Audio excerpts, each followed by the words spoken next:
SC వర్గీకరణపై supreme ధర్మాసనం తీర్పును స్వాగతిస్తున్నాం. 1996లో justice Ramachandra Raju commission వేసి దేశంలోనే తొలిసారిగా ఎస్సీ వర్గీకరణపై ముందడుగు వేసిన పార్టీ తెలుగుదేశం. అన్ని వర్గాలకు న్యాయం జరగాలి, సామాజిక న్యాయం గెలవాలి అనేదే తెలుగుదేశం సిద్ధాంతం. అత్యంత నిరుపేదలకు ఫలాలు వర్గీకరణ ఉపయోగపడుతుంది. దళితులు ఐక్యంగా ఉండి అభివృద్ధి సాధించాలి. ఆర్థికంగా, సామాజికంగా వారి జీవితాల్లో వెలుగులు రావాలి అని ఆంధ్రప్రదేశ్ ముఖ్యమంత్రి నారా చంద్రబాబు నాయుడు తెలియజేశారు.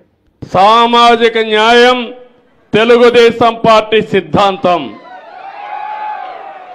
ఒకరిని కాదు, అందరికీ న్యాయం జరగాలి. అందుకే 96-97లో రామచంద్రరావు కమిషన్ వేసి ఆర్థిక పరిస్థితులను అధ్యయనం చేసిన తర్వాత ఏబిసిడి కేటగరైజేషన్ నేనే తీసుకొచ్చా. తర్వాత అది డిఫరెంట్ కోర్ట్స్లో ఛాలెంజ్ అయ్యి ఇప్పటి వరకు అనేక విధాలుగా ముందుకు పోయి ఈరోజు దాన్ని 7 జడ్జెస్ బెంచి ధృవీకరించారు, దాన్ని కూడా ఆమోదించారు. నేను ఒకటే మీ అందరినీ కోరుతున్నాను, జనాభా దామాషా ప్రకారం ప్రతి కులానికి, ప్రతి మతానికి, ప్రతి వర్గానికి న్యాయం చేయడం తెలుగుదేశం పార్టీ సిద్ధాంతం అని కూడా మీకు తెలియజేస్తున్నా.